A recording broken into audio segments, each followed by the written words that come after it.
Versatile Mage. Chapter 371. The 5th Ranked Innate Talent. Lightning Strike. Lu Yilan did not even have the chance to summon his defensive equipment. The overwhelming energy violently penetrated his body, as if countless eels had crawled all over him, even into his esophagus and body through his mouth. His inner organs had a clear taste of the lightning.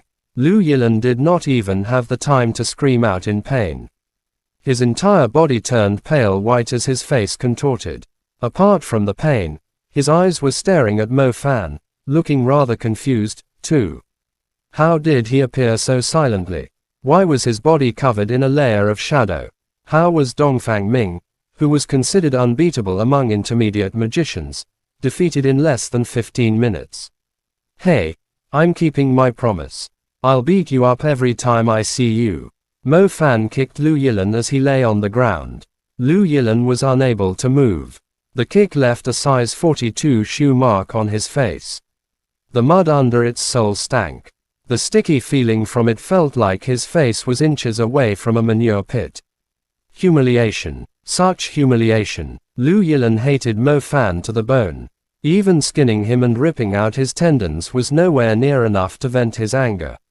Mo Fan was never afraid of offending people. He was not even worried about the scum of the Black Vatican, let alone Lu Yilan, who was only a university student. If you think this is the greatest humiliation you have ever suffered, then you won't think so in the near future, if you ever try to revenge yourself. To be honest, I have no idea what I've stepped on before. The boundary of White Town was set up on a poultry farm. I was in quite a rush, so I didn't have time to clean my shoes. Actually, your fair, clean face will do just fine. Mo Fan patted the dust off his shoulders and left. After Lu Yilan was taken out, Tang Yu began her counterattack. She was an advanced magician after all, so her casting speed was significantly faster than her opponent's. The blazing red flame produced a fiery ring surrounding Tang Yu, which quickly contracted and bound itself onto her right arm. Fiery Fist. 9 halls. She adeptly cast the 3rd tier Fiery Fist. Burning lava burst out from her fist. The fiery pillars were fairly brilliant at night. The 9 pillars were constructed following the layout of the 9 halls. The space between the pillars was filled with wild flames, while rains of fire poured down on the field and scorched the land. Lu Jungming and his companions suffered greatly from the heat. The defensive equipment was unable to protect them from the high temperature and the violent fire pillars. If Tang Yu hadn't held back, the two would have been burned alive. Tang Yu had tied her hair up. Her pale face reflected the flickering light of the flames. She looked rather haggard. She withdrew the power of the 9 pillars, and the grass field soon regained its peace. They managed to get rid of the 4 interns and probationary members of the Magic Court, but she was more concerned about the royal guards. Let's go, they're pretty close to us, Tang Yu said after taking a glance at the totem orb she was carrying. The swift star wolf was injured, so they had no choice but to proceed to the mountain with fleeing shadow. The mountain was only a short distance away. Using the darkness as the cover, they quickly dissolved the shadows and ventured deep into the bald mountain. A moment later, the royal guards arrived at the crime scene, riding a weird blue bird with wings over 10 meters long. Wu Pingjing pulled a long face when he saw the 4 people crying out in agony while lying on the ground. Didn't we tell you to only keep them busy? Snapped one of the royal guards. Dongfang Ming endured the pain in his bones as he rose to his feet and reported with a defeated look, I thought their strength was fairly average. Dongfang Ming, do you really think you're very good? Tang Yu is an advanced magician, and yet you still think you stood a chance against her. A judge of the Magic Court, Li Jin, scolded him. Li Jin was Dongfang Ming's superior. In fact, he was in charge of this group of 4. He initially thought they would be rewarded greatly for their contribution by locating Tang Yu and Mo Fan, but now, what awaited them turned out to be serious punishment once they returned to the enforcement union. He was defeated by the other kid, said Lu Jungming with a cold harumph. Lu Jungming had no intention of taking the blame. He was strictly following the orders given to them. It was Dongfang Ming who suggested they could take the enemies down, as he was overconfident in himself. "Isn't that kid an intermediate magician too?" asked Li Jin. The question placed Dongfang Ming in a more awkward situation. He had no clue how to answer it. Wu Pingjing glanced at the battered and exhausted losers and asked with a cold smirk, "Do you really think the young man with Tangyu is some normal magician?" Wu Pingjing had checked Mo Fan's background. He was closely related to the calamity of Bo City and the operation that wiped out the Black Vatican in the Magic City. How could someone like him be a nobody? His innate talent, double innate elements, is ranked 5th on the leaderboard. He is the strongest student that the Pearl Institute has ever recruited. He played an important role in stopping 2 of the major plots set up by the Black Vatican. In terms of talent, he's more than a level higher than you. In terms of background, do you think the Pearl Institute will lose to your Zhejiang Institute? In terms of strength, you trash couldn't even last more than 15 minutes against him. If the people of the so-called renowned Dongfang clan have nothing but pride, you will never be able to join the enforcement union. Li Jin was utterly furious. It would still be acceptable if Dongfang Ming had lost to Tangyu, but he had lost to Mo Fan, who was also an intermediate magician. It was not the first time Li Jin had tried to teach Dongfang Ming that there was always someone better than him out there, but he was blinded by his pride, and made a grave mistake. Even Li Jin, who was a senior in the enforcement union, was unable to defend him this time. Go back home and treat your wounds. You will no longer call yourself part of the enforcement union, the head of the royal guards, Wu Pingjing, said coldly. The group of 4 did not dare to make any noise, while Li Jin was too scared to plead for them. Offending the head of the royal guards was still bearable, but if Councilman Zhu Meng were to put the blame on him, they would no longer be accepted by any magic association. I'll make him pay when I see him next time. Dongfang Ming swore, clenching his teeth. Dongfang Ming was not bothered by the consequences. He was more concerned that he had lost to Mo Fan, who appeared to be in the same generation as he was. Meanwhile, Lu Yilan had initially planned to revenge himself, but when he learned that even Dongfang Ming had been thoroughly defeated, a great shadow of fear rose in his heart. He was nothing compared to Dongfang Ming, and yet even he had lost completely. What right did he have to seek his revenge on the guy? Chapter End. Versatile Mage. Chapter 372. Escort successful. After crossing a few hills, Tang Yu took out the totem orb. The life energy inside the totem orb had almost depleted, so she had to release the skyscraping snake as soon as possible. The moment the orb was taken out, a great mist burst out from it. The mist was blue-black in color. Mo Fan even hid some distance away to observe it, but to his surprise, the mist quickly spread to his area. Within seconds, his vision was shrouded, preventing him from seeing clearly. In the darkness, Mo Fan could sense something slithering in front of him. He felt a cold sensation. It appeared that something was pushing at him, forcing him back further. Mo Fan touched it with his hand and found it to be some cold snake scales. He immediately realized that the big guy was extending his body. Mo Fan quickly ran to a higher rock nearby. He stood on top of the rock and glanced down. The entire place was shrouded in a blue-black mist, taking up half of the mountain. In the mist, a giant figure would show itself at times, presenting its firm, sturdy scales. The patterns on the snake's skin looked like a wall painting to Mo Fan at his distance. Before, he was observing the big guy through a window on a building. This time, there was nothing between them. A great chill rose from deep down in his soul. Mo Fan did not even dare to look at him any further. A moment later, the blue-black mist finally cleared. An enormous snake lay right on the mountain. Its body was coiled around the rocks, hung on the walls, and spread across the ground. It felt like the mountain was on the verge of collapsing due to its weight. Mo Fan had jumped onto the rock to make space for the skyscraping snake. However, when he glanced down, his entire field of vision was occupied by it. It was a stunning view. Mo Fan, jump over here. The big guy is bringing us to the cave. Tang Yu boldly stood on the skyscraping snake's head and waved her hand at him. I think I'll escort him from here, said Mo Fan. There was a kind of despairing fear one would experience when they stood on a lonely rock, surrounded by snakes underneath. He was standing on a rock, with a single snake right under him. However, the snake was even more terrifying than thousands of ordinary snakes together. The fear due to the sheer difference in size fully occupied his mind. Come over quick, otherwise, I'll let the big guy invite you personally, said Tang Yu. As soon as Tang Yu finished her sentence, Mo Fan instantly jumped down from the rock and landed on the snake's head with a pale face.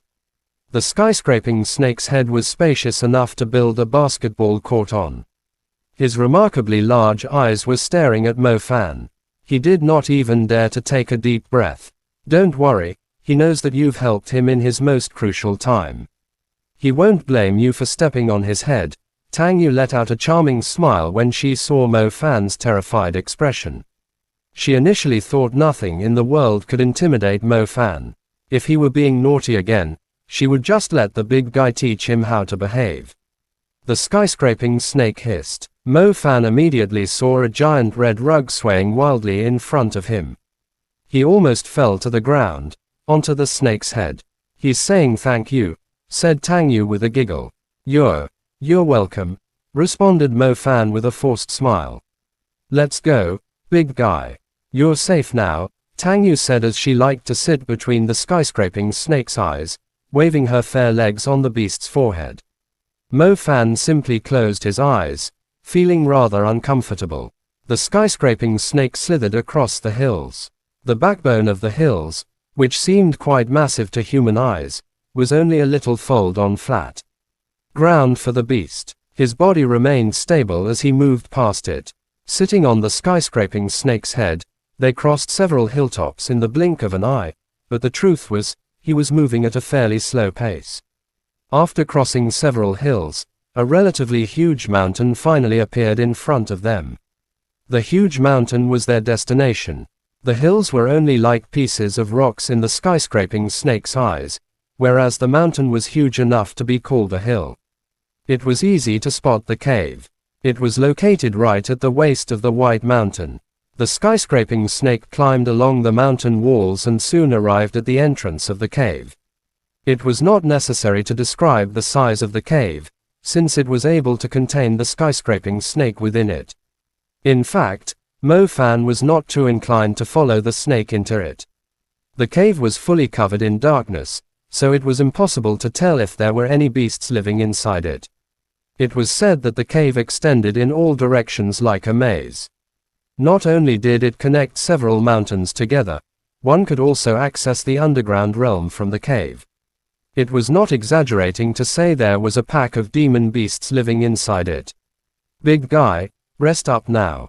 We're heading back. Tang Yu stood on the wall so her line of sight was parallel to the skyscraping snake's head.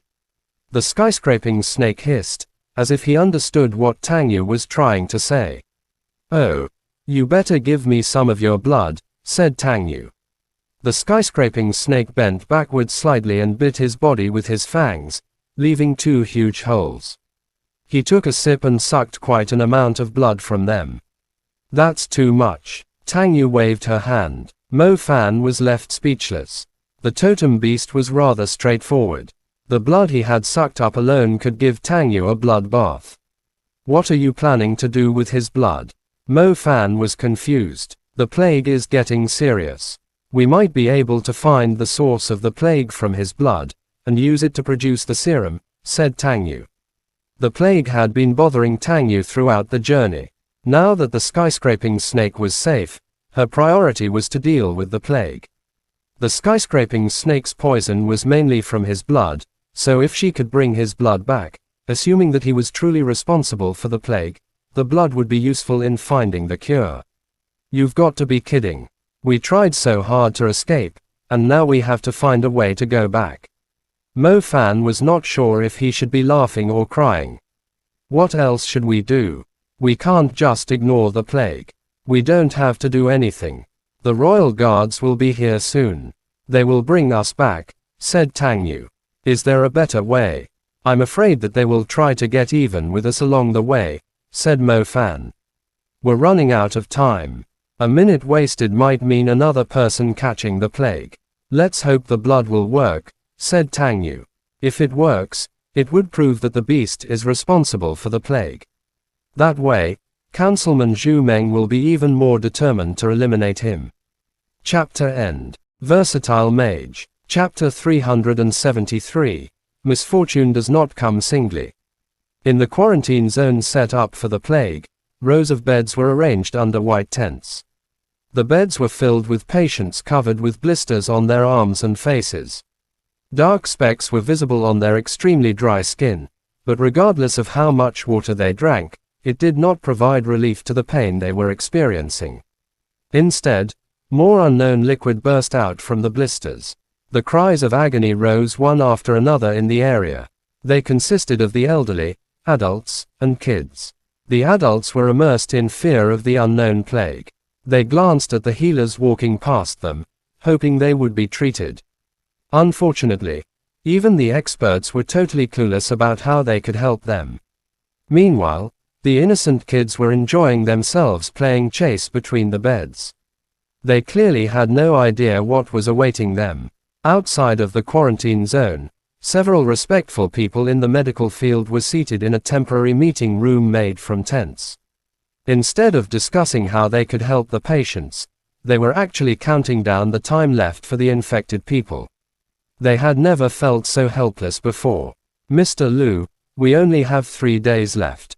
The first batch of patients will end up just like the corpses we saw before. The total number is, said a middle-aged man wearing a white coat. Mr. Liu raised his hand, signaling him not to say any more. He knew better than anyone else the total of people who were infected the earliest. That alone was not the reason why he was feeling extremely uneasy. The main reason why it all felt like the apocalypse to him was that the number of patients in the second batch and third batch was still multiplying exponentially. The total had gone over the limit they could estimate, as the people were scattered across all corners of Hangzhou City. Mr. Liu, if we could find the source of the plague, we would be able to develop the serum to cure it. Everyone knows the gigantic snake is responsible for it. Why aren't we hunting it down yet? Asked the man in the white coat. As soon as he finished the sentence, the head of the magic court, Tang Jung, entered the tent. Mr. Liu cast a glance at him without saying anything. Mr. Liu was well aware that the snake was not a demon beast. It was the guardian of their city. Tang Jung was followed by Councilman Zhu Meng. His expression was a lot more dignified than before, but his gaze was filled with a hint of fury, a clear indication that he had just argued with the head of the magic court. Tang Jung, are you seriously going to wait until the whole of Hangzhou is piled up with corpses? If you continue to do nothing, your wish will be fulfilled very soon. When that happens, you will be condemned by every person in Hangzhou. I don't care about my threat eliminating strategy. I'm not ordering you as a councilman, I'm just trying to save the people affected by the plague. Zhu Meng slightly lowered his stance. Tang Jung did not seem relaxed at all. He desperately wanted to resolve the matter. His determination was swaying too. Zhu Meng was about to say something when a royal guard quickly approached him and whispered in his ear. His expression immediately changed as he blurted out in excitement, "Did you bring back the totem orb?" The royal guard responded in a soft tone, "We've let you down. Please punish us." Councilman Zhu Meng almost lost his temper. They had sent out many interns, and yet they still failed to catch the 2 magicians. A bunch of idiots. The royal guard, Li Jin, lowered his head further and added when Zhu Meng slightly calmed his anger, "We've brought Tang Yu and Mo Fan back, awaiting your order. Bring them here, now."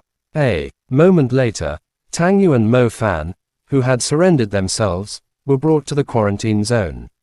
They were both dumbfounded, as they never thought the plague would become so serious in just the past few days. As they were brought to Zhu Meng, the councilman glared at the 2 with a shuddering jaw. He said with a grim laugh, "How nice of you two. If it were possible, I would execute you right on the spot. Should I bring you two on a tour around the area, so you can understand how much of a mistake you've made after witnessing how this whole place has turned into hell? Mo Fan remained silent. Tang Yu bit her lips. Everything had happened too quickly, and the plague had worsened faster than she could imagine. The whole city had fallen to the plague after they left with the skyscraping snake, with everyone's life at stake. No one had seen a plague that could spread so rapidly, turning a peaceful, modernized city into a terrifying place full of sickness. She reached out her hand and handed a huge jar of the skyscraping snake's blood to Councilman Zhu Meng. This is the god's blood. If he's the origin of the plague, the blood should be useful to us.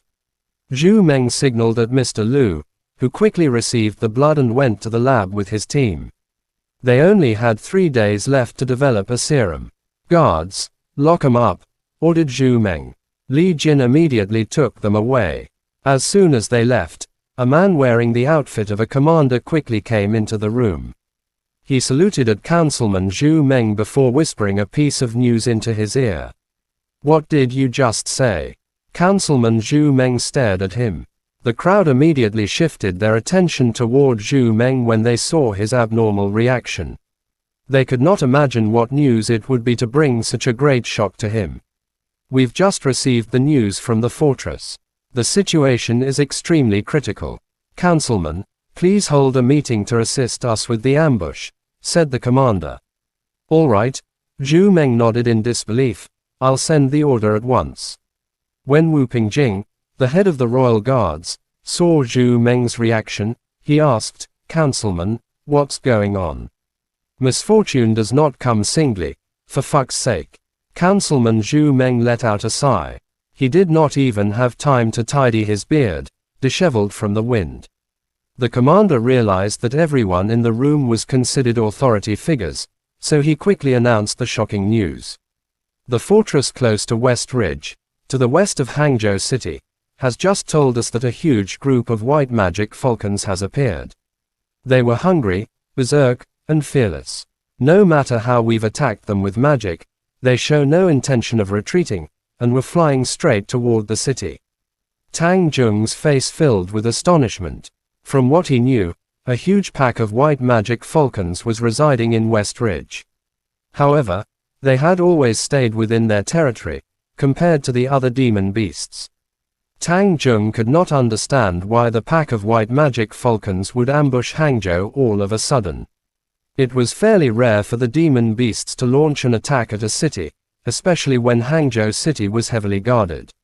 We've got a big problem, said Councilman Zhu Meng. Tang Zheng nodded with a frown. The entire city was immersed in terror from the plague. The ambush from the demon beasts would only make the situation worse. Chapter End. Versatile Mage. Chapter 374. The Betrayal of the Heavenly Eagles. To the west of White Mountain lay the West Ridge. The place fully retained its original appearance, with towering mountains and old trees. For a very long time, the West Ridge was strictly a no-fly zone. Even airlines were told to avoid flying over the region, as it was inhabited by lots of white magic falcons. The white magic falcons were extremely violent, with a strong sense of territory, to an extent that they would attack any commander level or even ruler level demon beast flying over their territory relentlessly. Even a harmless sparrow that lost its way would be considered hostile. They were fierce, but had great unity. They were the biggest threat to the west of Hangzhou City. However, despite being fairly close to human territory, they had never shown any intentions of infiltrating the safe zone, as if they were content with the current situation as long as their territory remained unharmed. As the years passed, the West Fortress slowly let the guard down toward the white magic falcons. They almost assumed they were behaving themselves. To their surprise, the white magic falcons launched an attack while the city was suffering from an outbreak. The battle mages grouped up in their platoons at the fortress. They were standing on top of temporary platforms while staring at the demon beasts flying in the direction with numbers as dense as the clouds. Come, time to clear some pests. A commander who looked fairly young waved his hand, signaling his men to mount their heavenly eagles. The white magic falcons were not very powerful, but the biggest problem was their flying ability. The magicians on the ground could not reach them with their attacks. Flying demon beasts were usually the most difficult to deal with. Luckily, West Fortress was usually stationed with elite battle mages, with a bunch of heavenly eagles on standby. The battle mages were able to ride the heavenly eagles to stop the invasion of the white magic falcons. It's been a while since we last enjoyed ourselves a great battle. The vice commander licked his lips, as if he had a great lust for blood. Soldiers, move out. The commander gave the order. The battle mages quickly mounted the heavenly eagles and gave the beasts the order to move out. However, an unexpected event took place. The heavenly eagles remained stationary. None of them were flapping their wings. Normally, once the order was given, the heavenly eagles would soar into the sky straight away. They had been tamed by the beastmasters for a very long time. Apart from head-on battles, they had always obeyed the orders from the beastmasters. Summon the beastmasters at once. I want to know what's wrong with these heavenly eagles, snapped the commander. The soldiers were ready to charge into the battlefield and eliminate the demon beasts that dared to infiltrate Hangzhou, yet the heavenly eagles stood firmly in their spots, as if they had all reached an agreement. Commander, you're looking for me. A beastmaster in uniform appeared. Take a look at these heavenly eagles. Why aren't they obeying our orders? Said the commander. The beastmaster went up to one of the heavenly eagles and placed his hand on its body. He closed his eyes as he tried to sense the feeling that the beast was experiencing. A moment later, the beastmaster's eyes sprang open and glanced toward the flying figures in the distance. He blurted out, "They're afraid." "Afraid of what?" scolded the commander. The heavenly eagles and the white magic falcons belong to the same race. Even though they're tamed by us, they still have the blood of demon beasts flowing inside their bodies. They're unwilling to oppose the white magic falcons, said the beastmaster. "Damn it, useless idiots," scolded the commander. "No matter how long we've tamed them, they can't disobey the law of nature. Besides," the beastmaster went up to a heavenly eagle which seemed to be struggling and placed his hand on its neck. The beastmaster's face turned pale. His eyes were staring at the army of the white magic falcons in disbelief, as if he had sensed the great terror in the heavenly eagle's heart. "Besides what? Say it now," said the commander impatiently. Without the help of the heavenly eagles, how many battle mages actually had the ability to fly? This was a very serious problem. Once a commander level 4 clawed magic eagle appeared, our troops will lose fighting against the demon beasts in the air. The heavenly eagles will not dare to go against a 4-clawed magic eagle, said the beastmaster. "I'm well aware of that. If our air defense collapses, the demon beasts can easily fly past us into the city," said the commander. The beastmaster's eyes were still full of terror. He shook his head and glanced at the heavenly eagle beside him. The gaze of the heavenly eagle turned from submissive to rage. Its black pupils had turned crimson red. It flapped its wings wildly, not to fly into the sky to war, but trying to fling the person on its back down. Suddenly, every heavenly eagle began to scream. Their eyes were staring at the intruders in the distance, as if they were responding to a call. "What's going on? I'm losing control of my heavenly eagle. So am I." The beasts struggled wildly and twisted their bodies.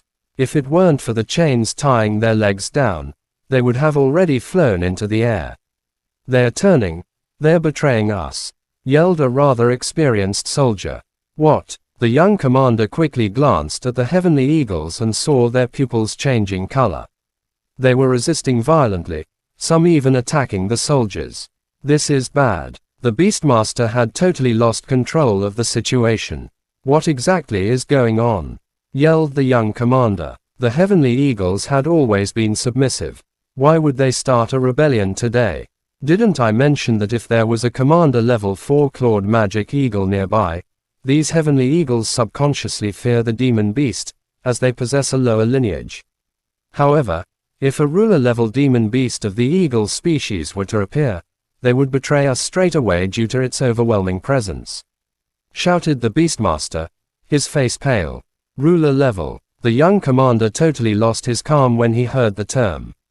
It was the first time a demon beast of that level was involved in an invasion. Quick, kill the heavenly eagles now. Otherwise, they will betray us. These beasts with petty lineage will never be able to resist the presence of a ruler-level demon beast. Blurted out the Beastmaster. The soldiers were stunned. They never thought a ruler-level demon beast would be so terrifying. Even the heavenly eagles, who were tamed and trained like soldiers since they were young, stood no chance against the presence of a ruler-level demon beast. What are you all waiting for? Do you want to see the fortress destroyed? Kill the traitorous heavenly eagles now. The Beastmaster roared furiously when he saw the hesitation among the soldiers. The young commander clenched his teeth and made the cruel decision. Kill them all now. Chapter end. Versatile Mage. Chapter 375. Summoned back to Westlake.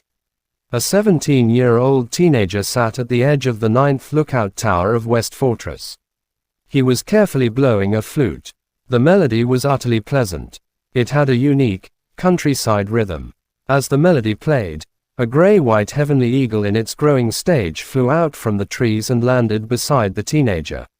The teenager fondled the gray-white heavenly eagle's head and said with a smile, "Gray, were you secretly hunting down hares? Is it because the food here at the fortress doesn't suit your taste? Or has that prick Beastmaster been torturing you again? All right, I know that he's picking on you because he's not fond of your impure lineage. I'll make you something delicious when I have the chance." The heavenly eagle nodded as if it could understand the teenage boy's words. The boy and the eagle played on the lookout tower for a while. Suddenly, a sharp siren was heard coming from the fortress. It immediately burst into an uproar as troops of battle mages were summoned to the front line. "What's going on?" the teenage boy yelled at a messenger soldier passing by the lookout tower. "Wang Xiaojun, what are you doing up there? Hurry up and hide inside the fortress. A small guy like you will be eaten by the white magic falcons fairly quickly," said the messenger. "It's all right, I have Gray protecting me," said Wang Xiaojun. Meanwhile, a tall, skinny bloke whose face was full of pockmarks appeared. He raised his head to look at the teenager and demanded, "Protect you? We've just received the order from our superiors. All soldiers must kill the heavenly eagles they are looking after at once." "What are you saying? Why would the army give such a command?" exclaimed Wang Xiaojun in disbelief. "A ruler-level demon beast has appeared from West Ridge. Every heavenly eagle of the fortress is turning against us. What are you waiting for? Didn't I tell you to kill your heavenly eagle now? Those who disobey the order will be punished by military law." Wang Xiaojun was stunned. He glanced at Gray, who was still not mature yet. How could he possibly kill him with his own hands? The Gray Eagle was the only present left him by his elder brother, who had sacrificed his life for the army. He had been taking care of the bird since he was a youngling. The Gray Eagle was his most important friend and companion. Humph, a heavenly eagle like that with impure lineage should never have been allowed to stay in the army, said the Beastmaster with pockmarks. No, Wang Xiaojun suddenly bit his lips, looking at the heavenly eagle, and blew his flute. The eagle obeyed the signal like a soldier as soon as the piercing sound was made. Following another signal from the flute, the eagle flapped its wings and rapidly soared into the sky. Even though it was not mature, and its wings were still not fully grown yet, its speed was comparable to the ordinary heavenly eagles. A brief moment later, the gray figure quickly disappeared into the trees. The Beastmaster with pockmarks was infuriated. He pointed his finger at Wang Xiaojun and snapped, "You little bastard, you dared to disobey a military order. You're not worthy to stay in the army, just like that crossbreed heavenly eagle. Do you have any idea what you've done? The beast will turn against us. It will attack the fortress with the white magic falcons." The teenager Wang Xiaojun lowered his head and fell silent. He could not understand why the army would make such a cruel decision. He was clueless about why it was given in the first place. However, he and Gray had kept one another in company for a very long time. He was willing to take the punishment instead of doing such a cruel thing to his companion. As the Beastmaster left, furiously, Wang Xiaojun finally raised his head and saw piles of white feathers drifting to the wind in the fortress. At the taming ground nearby, piles of heavenly eagles were lying in pools of blood. They were struggling in pain. They were begging for mercy in the pools of blood as they uttered cries of agony. The sound of their cries penetrated the teenage boy's heart like swords. Each of the heavenly eagles was part of his eldest brother's painstaking efforts, and they were falling right in front of him. The worst thing was, instead of being killed in battle, they had fallen at the hands of the beloved Beastmasters. The teenage boy did not want to watch any further. He quickly closed his eyes. There were no tears, yet his heart was bleeding. In the Enforcement Union's meeting room, as soon as the news from West Fortress was announced, the head of the Magic Court, the councilman, and the rest fell deadly silent. No one expected the situation to turn so serious so quickly, be it the plague that had taken them by surprise, or the army of white magic falcons ambushing Hangzhou for no particular reason. The white magic falcons are definitely something that the military would not want to face. Not only has our line of defense collapsed, the heavenly eagles have also turned into a threat. Luckily, the head of the Beastmasters told his men to kill all of them decisively. Otherwise, the situation would be much worse, said an elder of the Magic Court, Li Tian. We're having internal trouble and outside aggression at the same time. Has Mr. Liu managed to develop the serum for the plague? Asked Zhu Meng. We do have the serum, but the blood of the black totem snake is only enough to resist the plague. It's nowhere near enough to cure the patients. We need the black totem snake's bile or something else, answered Mr. Liu. Tang Jung frowned and glanced at Tang Yu, who was being guarded by 2 royal guards. Head to White Mountain at once, and take some bile from the god. Councilman Zhu Meng quickly rose to his feet and said, if we could invent a resisting serum from his blood, he must be responsible for the plague. Do you have any idea how serious the situation is? How much time do you still want to waste on following your ancient tradition? Your stupidity is going to get lots of people killed. Tang Jung fell silent. Zhu Meng walked out from his seat and came up to Tang Yu with great fury. Tang Jung quickly rose to his feet. He thought Councilman Zhu Meng was going to unleash his anger on Tang Yu. Councilman Zhu Meng stood there staring at Tang Yu. A while later, he suddenly lowered his head, as if he had instantly sacked his imposing dignity. He totally lowered his stance, as if he were pleading. I can totally understand where you all are coming from, but Hangzhou is currently in a great crisis. Councilman Zhu Meng's eyes were bloodshot. It was obvious that he had not slept in many days. The ambush of the white magic falcons is going to be a fierce battle. If we don't get rid of the plague within a day, Hangzhou would be piled with corpses soon enough. Therefore, Councilman Zhu Meng lowered his head further, almost as if he had bent his body 90 degrees at Tang Yu. I beg you, summon the black totem snake back. I promise you, if we manage to find a cure, we will not kill him. Tang Yu took a few steps backward, staring at Councilman Zhu Meng in disbelief. As she gathered her thoughts, she looked at Tang Jung. Tang Jung nodded helplessly. He too was extremely concerned for Hangzhou. He had no intention of being the sinner responsible for the countless lives who were endangered. Since Zhu Meng was willing to compromise by sparing the black totem snake's life, he would not hesitate any further. All right, I'll summon him back now. I'll summon him back to Westlake, said Tang Yu. Chapter end. Please guys like, comment, share, and subscribe.